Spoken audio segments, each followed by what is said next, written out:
Welcome to Coach's Couch with Lee Smith and Steve Keim, Blood and Iron Martial Arts Principal and Senior Instructors. So today we are drinking Highland Park Viking Scars 10-year-old Scotch. It is fantastic. I mean, I admit I'm a bit of a Highland Park fanboy. I love their stuff. I've not found a whiskey they made that I didn't like, at least not yet. Yeah, there's more experimentation needed anyway, so. Well, there's always more experimentation. So part of our Coach's Couch, as you seen last time we drank Bareface, this time we're drinking Highland Park. We're going to try to drink a different whiskey every time and tell you if it's good or not. And this is fantastic. It is, very much. So Highland Park 10, Viking Scars. And no, this is not a paid product placement. Of course not. No, it actually isn't. If it was, I'd be way happier. Of course, and we'd probably have more scotch. Anyway, today we're going to cover a really important facet of tournaments and tournament organization and running of tournaments, and that is judge skills and training judges. Because you know what, judges have it rough. Judging is the worst job in any martial art, especially HEMA. But I mean, boxing, people complain about judges. MMA, people complain about judges. Judging is a thankless job. Now, at least in MMA and boxing, quite often you're getting paid. In HEMA, you are just doing it because it needs to be done.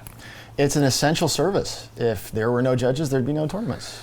So, I mean, honestly, guys, when we talk about judges, like some judges are better than others, and we'll get into that. Mm-hmm.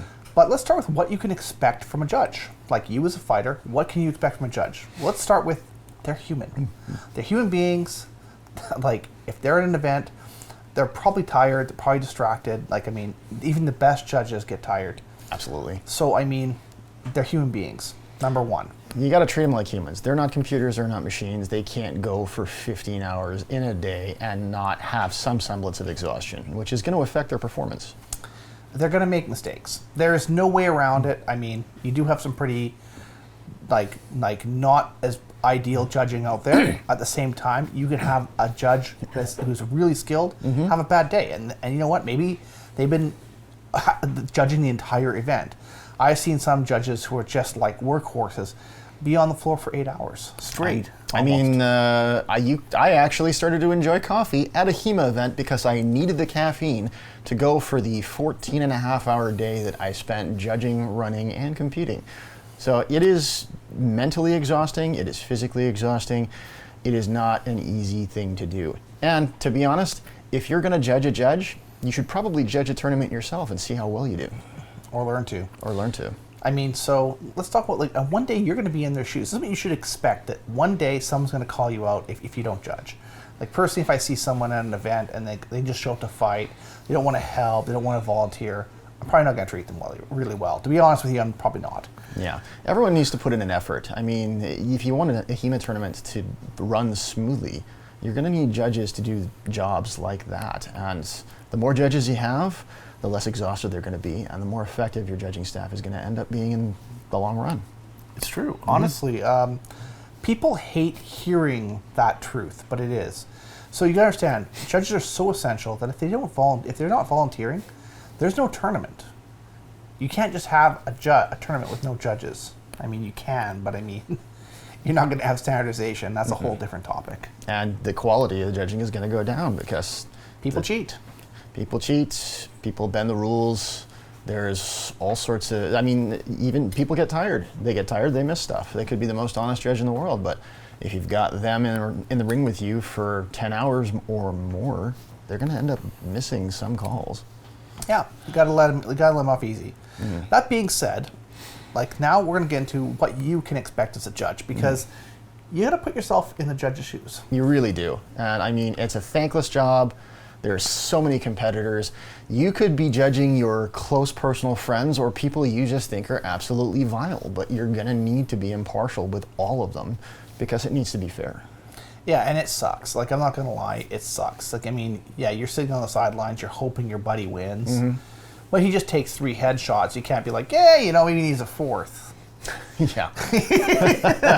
That does happen. We all know how that feels.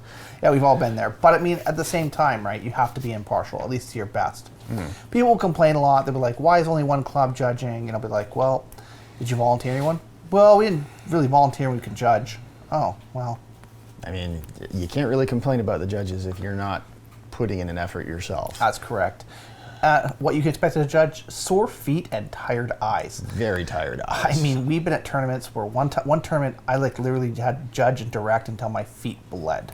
It's true. It just needed to get done. It just needed to get done. And I mean, I'm sitting there on blistered feet, and then I compete the next day. Well, you actually pulled out of a one tournament that you were scheduled to compete in because of that, didn't you? No, it was actually a torn calf. Oh yeah, that was a different injury? Yeah. Oh, okay. I wouldn't pull over feet. I can actually fight through that. At the same time, though, I mean, no one should really have to push themselves that hard just to make an event successful. You should be able to do that with people volunteering, and people should put in an effort. Lots of officials do, though. They care about the sport, and I thank those people. Like, really, it sucks. It sucks big time. But there's nothing you can do about it. You simply go through it and hope for the best. Exactly. You're going to get lots of missed calls. Lots and lots of complaints. Oh my God. You know, this is a real hard one for people to understand. Not every cut you throw is good. That's right. And that sucks, myself included. Not every cut you throw is good. You think it's good. That's what your corner coach's job is, to be like, man, that cut sucked. Yeah, and I mean, we've been each other's corner coach through many an event, and honestly, one rule we have with each other is be brutally honest. No favoritism. If something's terrible, we need to know if it's terrible so we can make it better. It's true. I mean, I think the most brutally honest person in our organization is Julian. Yeah, he throws it in your face without any kind of sugarcoating. You'll come back and he'll be like, call it back, it's garbage. Like, just like that. And you're like, oh. And he just like, and Julian's like, will stare at you until you do it. Like, he'll give you the crazy, he'll mad dog you. Oh yeah, absolutely. And yeah, I mean, realistically, this is something, I mean, that we're going into the fighter portion. We'll get into that afterwards. Yeah. But I mean, when I say there's lots of complaining, lots of missed calls and stuff, people are gonna miss a call sometimes, even on a good shot, because they're tired. Yeah. Right? And as a judge, you're gonna miss a call because you're tired. You feel bad about it when you go back and watch video and be like, oh, or maybe you didn't have the angle. That's also something. Now, a lot of the stuff we're saying might give you a bad impression that, oh, well, I don't want to ever be a judge because of all this bad stuff. It's not all bad.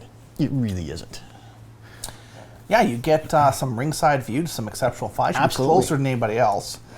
Dangerously close, but you'd be close. I've seen some outstanding fights from lots of different martial artists all across the world because I was judging their matches. And it's really enjoyable. In my opinion, like, I've been a judge, I've been a marshal, I've been a director. I actually enjoy judging much better than I enjoy directing because the only thing I have to do is watch the fight and every element of the fight. And because of that, I catch things that other people may miss because you really need to focus on what the two fighters are doing. It's true. Honestly, and you have to understand, you're essential. You're vital. Yeah. Like, I can lose a few fighters in a tournament. If you lose judges, the event stops. Yeah, event stops. Like, I mean, people aren't going to be very happy. Yeah. And this is something people don't understand. They're like, oh, well, you know, I paid to be here. I don't want to judge. And we all paid to be here. We all flew in. Yeah. Just judge and do your part. Help out. Yeah, it's not asking a lot. I mean, we're saying that it is exhausting, which it is. But the more judges you have, the less tiring it's going to be. Right? And that's a really big thing people don't seem to understand. They're like, well, I paid to be here. We all did. You're not special. Life sucks. I mean, judges are vital. Yeah. Like, you as a fighter are not vital in a tournament. That, like, vital. You need fighters to show up. Well, yeah. But I mean, if I lose 2 fighters, not a big deal. If I lose 2 judges, that's a big deal. It's a slight delay to reorganize the pools so that you can still have a tournament. It's a huge problem if you don't have enough staff. Also, to understand that you as a judge will probably doing favors for people who are running the events are probably going to do favors for you back, right? Because you're valuable. You're truly a valuable person, and that is something that people don't seem to understand. So, like, you mean, you're like, hey, like, maybe like Leo let me scoot into his class when he's teaching a class. He's like, were you hey, judging for me all tournament? Yeah, hell yeah. You judge for 12 hours a day. Come on in, take the class. Maybe like you forgot your wallet upstairs or trying to buy a beer because you're tired. I'm probably going to buy you a beer. Yeah, because you put in a lot of effort and you made the tournament happen. It wouldn't happen without judges. Exactly. Plain and simple. Yeah, exactly. And it is a thankless job, but again, it's not all bad. You know you're essential.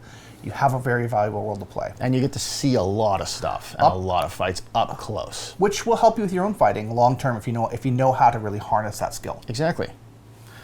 So moving on, we're going to talk about training judges through coached sparring or controlled environments. This is how we train things in Blood and Iron, Yeah. and we'll probably get into it deeper in on different days. We'll get deeper into this. Yeah. We're kind of scratching the surface here, but it's good to cover this as a topic. So yeah, when we talk about training judges, we believe in training them through coach sparring, which is i.e. a controlled environment. Yes. It gives you the aspect, like you can have a person there judging the match, and then you have a coach that's not just coaching the fighters, but he's coaching the judges as well. And it's important to have somebody point out to you in a controlled environment that may not be a tournament, because you don't have that stress level of making a bad call and understanding why it's a bad call, understanding the concepts that you're looking at, and being able to being able to decide if it's a good hit or if it's a bad hit. I mean, this doesn't just, like, people don't just become a judge. Well, they do, but they shouldn't be. And this is something we have to really look at, because how we teach them through the coach sparring is we have our side coaches. Yes. And this is a really important thing. I have side coaches, Steve has side coaches. Absolutely. And your side coach is pretty much has the word of God. He has the last word. His job is to watch every element of your performance and tell you where you need to improve. Now, you got to understand as well that coaches can be brutal. They're not always going to point out what you've done right, but it is their job to point out what you're doing wrong, because this is how you get better. Yeah, you can have a detailed coaching session afterwards. But for them right there, they're also going through training. Yes. Because that side coaching allows them to see action. And if they can see the action, guess what? They'll be able to be put into a tournament environment, and they tend to be a fairly accurate judge afterwards. Exactly. And this whole concept, this whole organizational concept that we do, we find has the best results. So what does it teach, do you think? Like, really, what does it teach a side coach? Make him a side coach. What judging skills does it teach them, you think? Well, observation. It teaches you to understand what insufficient contact is, to understand what good core rotation is, to understand targeting, to understand blade orientation. Difference between afterblows and doubles. Absolutely. That's really key too, right? Yeah. And even then, after a while, you see this so much, you intrinsically understand how a play is set up. You're going to know the blow is probably going to happen quite often before the blow even happens, which is really a useful skill. Now, here's the underlying benefit of doing it this way. If you can be a good judge at a tournament, you're also going to be a better coach for your own students. You're going to be able to more readily see where they can make improvements. And by contrast, you're going to be able to understand your own flaws a whole lot better as well, because you'll have people picking them apart and being able to tell you how and why they don't work. So you're essentially training people up around you who will in turn train you up around them. Yeah, correct. So, I mean, you can't really lose by having side coaching. And I believe it's really the best way of training judges. Now, let's talk about judging workshops, because it's not really a very nice thing to say. I have nothing nice to say about judging workshops. I think judging workshops are largely useless. And I mean, that's going to be a controversial opinion in itself. You know, I mean, they haven't really produced what I would consider, and this is my own personal opinion, what I would consider a useful product. I mean, let's be honest, it's essentially wordplay. People like the term workshop because it sounds like it's something that's useful, but It's not really. it's really not. It hasn't really, from what I've seen of fights on YouTube videos and fights in person and events that I've been to, they haven't always been good. And honestly, I don't think workshops really help judges become better. Well, let's weigh it out, right? So let's weigh it out. You have a person, right? Let's say, like, use a guy in our school who never went through, actually we have lots of guys in our school who never went through judging workshops. They're pretty good judges. Let's use, here you go, Corgan Cassidy, one of our former students. Great judge. Absolutely. Never took a judging workshop. No, but he was very observant. And he was a good side coach. Yeah. We trained to be a side coach, and there he was. And all the side coaching he did, right, he has a very keen eye for detail. And as a result, he was able to essentially pick up flaws, see the play happen, and make it happen, and understand it as it happened. He also had the added benefit of being a very blunt individual. He didn't really hold anything back. He told you exactly what he saw.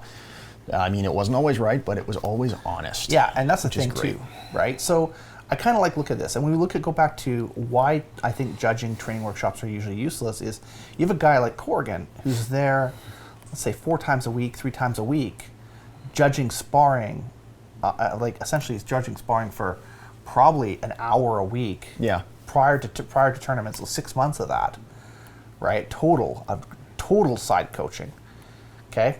And versus a person who goes to a judging workshop, listens to someone blab for maybe an hour, and then judges 1 or 2 matches, and then does nothing else for the rest of the year. It's not really a smart setup when you think about it. You really have to look at it, at least what I'm gleaning here, is you really have to kind of look at it as a trade. You know, the more you do it, the better you're going to get at it. And experience, like anything, is really the best teacher. It is. So if you can take a 2-hour workshop and then you don't use it, it's really not a skill until you use it enough so it becomes second nature and you understand But even then, how it's it really works. not a skill. Like, I mean, realistically, the judging workshop is going to tell you how that talking head, that person who claims they're an expert, essentially is how they want you to judge. Yeah. And that's great.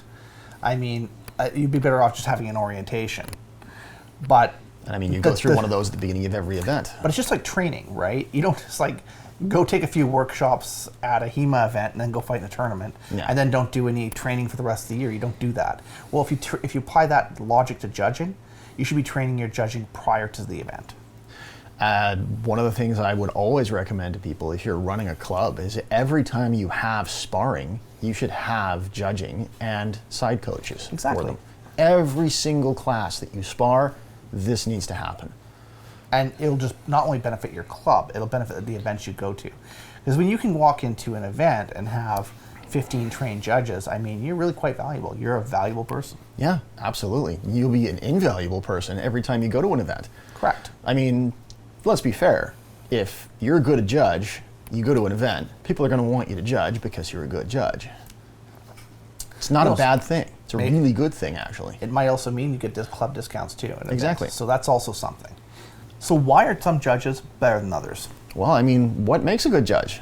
I would say 1, keen eyes. We touched on this before, but keen eyes make for a good judge. Being really observant, catching details, minute, large, whatever you see, understanding when it happens and being able to spot that. The ability to focus. Like, this is something, some people just don't have the ability to focus and will always impair their ability to judge. And by focus, I mean buckle down, watch what's happening, and do this for a long period of time. And don't be distracted about and don't be small distracted. stuff. Like, you can't be sitting there watching a match, like, ooh, butterflies. Just can't do it. Or, I wonder how that bike is. Or, don't daydream. Yeah, you basically. don't daydream. And I mean, lots of people do it. You can see it in the videos. I mean, after a while, people get so tired that they will do this regardless of how good they can focus. But, I mean, that's more of an organizational problem than it is a judge problem. So the keen eyes, the ability to focus, and I mean, you touched on good mental stamina. Absolutely. If your mental stamina isn't very good, you're going to drain real fast. And it exists. Mental stamina is a huge thing, and it can affect you physically too. Judging for a long period of time, it drains you. You lose the ability to focus. You start feeling exhausted, even if you haven't really done much physical stuff. Mental stamina is a big thing to have. Confidence. Absolutely. And that's another one too. You got to be confident. You can't be like, oh, I'm not sure. Yeah. You either make the call or you don't. Yeah. Right? And it's better if you're not sure, it's better to just say, I don't know, and just cross sticks and say, hey, no call. You can say as a judge, I don't know what I saw, so I'm gonna abstain, and that's perfectly valid. The big thing about judges is you have to be confident enough to make your call so that the tournament can continue and you're not delaying everything. Yeah, exactly. The last one is really controversial. It's also very important. It is a competent fencer, and I am like on this train. Now, there's a lot of different thoughts on this, but I stand by the idea that to be a good judge, you have to be a competent fencer. Absolutely. And so far in my experience, I have not been proven wrong yet. The worst judges I've seen are people who don't know how to fight. They've never really fought very much. Well, how can you understand what a valid hit is if you don't know how to deliver one? That's correct. And unfortunately, it's a hard truth. We're not denigrating the judges who step in and volunteer. We appreciate the fact they volunteered. It's just that they don't have the skill set to do the job properly. It'd be like, if, for example, if we put someone on a job site, right, in a trade, I never took any training. Yeah. And you'd be like, hey, wire that house. It's important to note here that this doesn't apply to everybody. There are good judges out there. that may not be as good fencers as others. I would say, that's why I said competent fencer. Yeah, exactly. I would say I've never seen one that's a good judge is an incompetent fencer. Let's put it that way. And that's been like over the course of my career. Usually when I'm going to pick out a bad judge or watching someone who doesn't know what they're doing, it's going to be someone who doesn't fence or barely fences and isn't really competent at what they do. And it's unfortunate, but it's true. Now, with that said, fighting experience tends to make for more accurate judging. The best judges I tend to have are people with years of fighting experience, and they do it a lot, and they're out there fighting, and often they're coaching teammates too. And so you see this, and so when I'm out there picking judges or asking people to help me, I need people who really know what they're looking at, not just like going to BS me about it, but people who have the proven results. Exactly. And I mean, it's simply a matter of you've trained in the art, so you understand the art. If you've just read a book, honestly, you're not going to understand it a whole lot as somebody who's actually done it. I mean, if you're just doing slow work and slow play, you're really not going to get this. And this is one of those things of getting the experience to learn how to judge. Exactly. And I mean, because why? They understand what a good rotation is. They understand what a good quality hit is. Why they're doing it all the time. Even if you're doing it once a week and you're doing it with intensity, it's going to be a lot better than someone who just does slow play and reads books and tells you they think they know HEMA. Exactly. They really don't. They'll be able to judge edge alignment. There's a reason we don't fight tournaments with sharp swords. It's dumb. You don't want to have a dismembered corpse in the middle of your tournament ring. Sure? Yeah, I'm pretty sure. Okay. And so we don't fight with sharp swords. We fight with blunt swords. But at the same time, it's a sword. We train as if it's a martial art, so we should treat the sword as if it was sharp, even though it's not. Yeah. So edge alignment's important. And somebody who's trained with both blunt swords and sharp swords, they're going to be a better judge of edge alignment. They tend to be a really valuable judge. Exactly. And like someone I would trust is more of one of my head judges. A person like that maybe eventually sometimes gets bumped up to director because they really know what's going on. Yeah. We'll get into, in future videos, we'll get into like what makes a good director, like later on. So these are things you have to think about, like when you're wondering what makes a good judge. Absolutely. Right? And then let's be honest here. Does that mean that all non-fighters shouldn't be involved in tournament? No, not at all. Non-fighters or people who are like inexperienced fighters there's lots of valuable roles for them, right? Teach them the software. Software can be very easy to learn. Timekeepers, table staff, right? people to take on and off sashes for your fighters. You would be surprised how valuable having like ring helpers and stuff really is. Even something as simple as having somebody bring you water. Or talk between tables. Exactly. Right? And talk to your head. If you're running, for example, you're running an event, it has like 4 pits, 4 pits, and you have a head director who's got to be in 4 places at once. You need runners too, right? Yeah, people to go between. And you know what? This is a good experience level. And here's the thing too, someone who's sitting with someone, so a timekeeper, for example, who's sitting with someone who's running the actual scorekeeping. Yeah. And they're learning at the same time from that scorekeeper. They're watching that fight the entire time. Yeah, exactly. Guess what? They're starting to figure out what happens with the hits. But here's the best part about this. Your junior judging staff, people who are maybe less experienced, they're taking the table staff, they're running the software, they're running the timekeepers. Guess what? They're also seeing the judges work. They're seeing the directors work. They're seeing people who are experienced in this do their jobs. That in itself is a good motivation, or at the very least a training tool for them to work towards. 100%. So, and I just want you to think, like, so all these people, right, even if they're not really fighters, they aren't really serious about their fighting, they still have a valuable part to play if Absolutely. they so choose. And volunteer staff is useful. Thank them often. Yes, they're just, in my opinion, just as vital as judges are. If you don't have somebody to keep score, you don't have a tournament. If you don't have somebody to keep time, you don't have a tournament. Or it makes it real difficult because your director's doing it simultaneously. And Exactly. I've seen that happen too, and that's a hard directing job. That will burn people out fast. Here's an important topic: impartiality. Understanding the concept of being impartial. No one's really 100% impartial. Let's just be clear. Well, everyone has favoritism to some degree. Or they don't like someone. Exactly. I mean, but at the same time, you want to aim to be as impartial as possible. And this is just in the spirit of fair play. As much as you may not like the person that you're judging, if they score a good, clean hit, call it a good, clean hit. You know, you shouldn't really let personal grudges or opinions get into it. It should be what happens and what you see. Correct. And you know what? It's not so much about them. It's more about you. and your personal integrity. So just don't ever think about them. They're just two fighters in the ring. Yeah. You have your personal integrity to keep. And you know what? And that maintains tournament integrity. Exactly. So it's in your interest, it's in the tournament's interest in fair play, and later on down the line, it's obviously in the interest for you because that person might be judging you too. Exactly. They could be judging you in a later match. The best thing you can do as a judge is to view them as two fighters that you don't know. Yeah. There's no knowledge of them. They're one competitor A and competitor B, and that's it. So I find that people who tend to be generally friendly with most people tend to make the most impartial and probably the best judges for this, especially if they have a lot of fighting experience. Yeah, you know who's like that? Who? Gary Ledford. I'll throw Alan Sherlock's name out there too. Yeah. Two guys I love working with. If I see them and I can convince them to judge for me, I will almost always beg them or choose them to judge. Now that being said, they're usually pretty gung-ho about agreeing and helping out as much as possible. Actually, to be honest, those two guys, they tend to come and offer to help. Yeah. Like both have great sportsmanship, good people.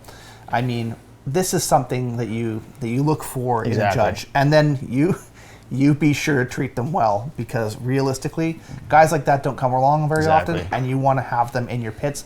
Chances are you're going to have them helping you judge finals. And I mean, when I say finals need to be judged, you got to take a look at your best judges for the day. Find the ones that are least tired and put them in the positions they need to be in. You can't have a new person judging the final. Exactly. Now, here's a topic that we should probably touch on. You're an instructor, you're judging a match. What if it's one of your students that's competing? It happens. It happens usually because other people aren't volunteering. Now, one of the things that I was told by my friend here, right from the get-go, is he came up to me and he said to me, okay, this is one of your first tournaments. I am going to be harder on you than anyone else. I live up to that. Yes, and it's true. And to be honest, it makes them a better fighter. It makes them hit cleaner. It makes them throw hits that have good rotation, good edge alignment. And there's no possible way that the judge is going to miss a hit that's that good. There really isn't. Well, they might, but I mean, the chances are lower at least. So it's something, right? Exactly. You have to have that kind of, how do you say it, harder focus on your own teammates, because otherwise you start, even if you make a little bit of an error, you'll kind of come back to 50-50. It's better to honestly be harder than think you're being neutral, because if you think you're being neutral, you're probably not. Yeah, and I mean, you'll get this a lot, people who are judging up there, well, you know, that's his student, obviously he's calling in his favor, but if you go up there and you literally call almost everything that you see that's crap as crap, even if it's from your student, there's really no way that you can get penalized for that, because you're not playing, it doesn't look like you're playing favorites. You know what I like? It's a thin line, though. You know what I like, though? When people are talking like that, like after tournament, they're talking like this, and they're like, oh, well, he's with his student, he's judging his student. And then you go to them afterwards, and you overhear them mouthing off. You always do. Oh, of course. And you're like, so why didn't you judge? Oh, I don't like judging. I paid to be here. Oh, well, maybe if you stepped up and helped us, you would have no reason to complain. Exactly. Right? You wouldn't feel there's impartiality. You go back to the tape, you'll see if there's a serious partial judging, and it does happen. You have to address it with people. Of course. And it sucks. But, I mean, that's what video review is for. Exactly. And you try to make it better next time. Nothing is 100%. And it's always a good thing to go to your judges and have them watch the videos that they've judged to see if they've made a mistake. Just like with sparring videos. If you watch your own sparring videos to improve your technique, you can watch the fights that you judged, look at your calls, and then think to yourself, I'm looking at this from an outside source. I may have miscalled that. But at the time, it looked different. It's never a bad idea to do video reviews. Also understand videos 2D, it may not be at the angle of which you saw it. Exactly. This is another thing people don't seem to understand about being impartial. It's okay to miss a hit sometimes, because if it's not at your angle and you can't see it correctly, it is better to call like nothing than it is to call wrong.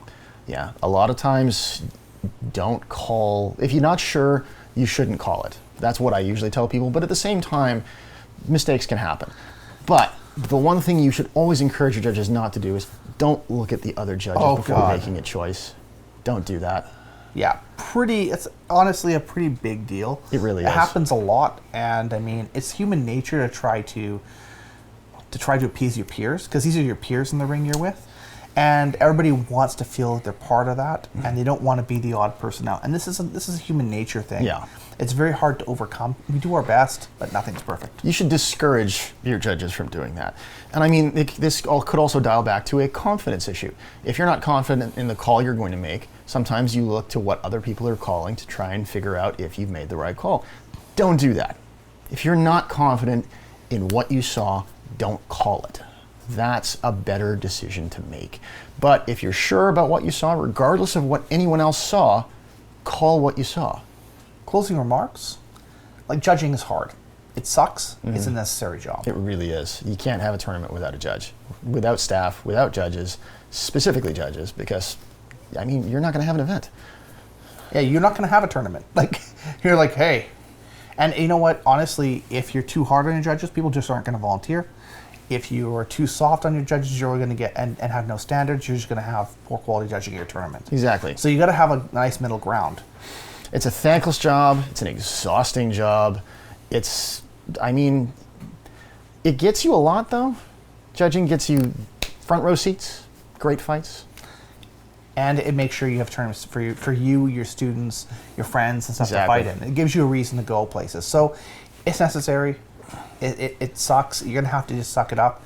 It's one of those things I say, you will have to suck it up if you want there to be tournaments. And you should actively look to do your part. At the same time, if you're running a club and you have 15 or 20 people going to an event, which doesn't happen for many clubs, but sometimes it does, you should encourage your students to go to your directors, go to your coordinators, people who are running the tournaments, and volunteer. Actually, you should be looking at your best judges and volunteer your best people. Yeah. And I think if more people volunteered their best, not try to hold them reserved to win the tournament, you would actually see like a higher quality judging tournament, like tournament wide. Exactly. Wide.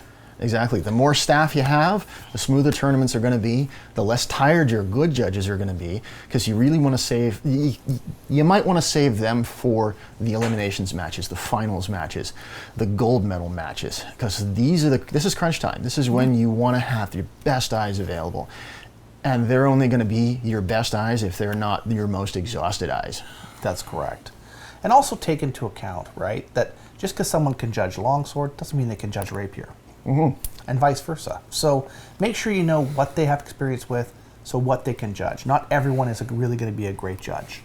I mean, not everyone's Belton Lubis. No. Belton Lubis, I show him our judging system, and he's just excellent right off the bat. But he's also a highly experienced martial artist. And highly experienced MMA coach, decorated like multiple times. He's in like the Martial Arts Hall of Fame. Yeah. But I mean, that guy is amazing.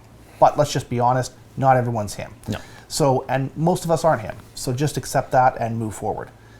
The last thing I'll say, and most important, don't be afraid after tournaments, after the event. You see the people who've been judging all the time, go buy them a drink. Thank them for their kindness. Thank them for their hard work. Absolutely. And you know what? Learn from them. There's nothing saying that somebody who's experienced with judging can't give you advice on what to do. Yeah, you thank your volunteers. Like, these people, the reason you have fun at an event is because these people do the work. You know, a small token like a beer, whiskey, maybe a cookie and a coffee, I mean, that goes a long way. Sometimes even something as simple as a handshake and a thank you. Yeah, exactly. Any gesture is a good gesture when it comes to your judges. Yeah, and it helps them. It helps their self-esteem. They want to know they've done a good job. Or even if they've just done something to help, like, thank your volunteers. It doesn't hurt. Anyway, I hope you enjoyed this episode of Coach's Couch, fueled by Viking Scars 10. Cheers.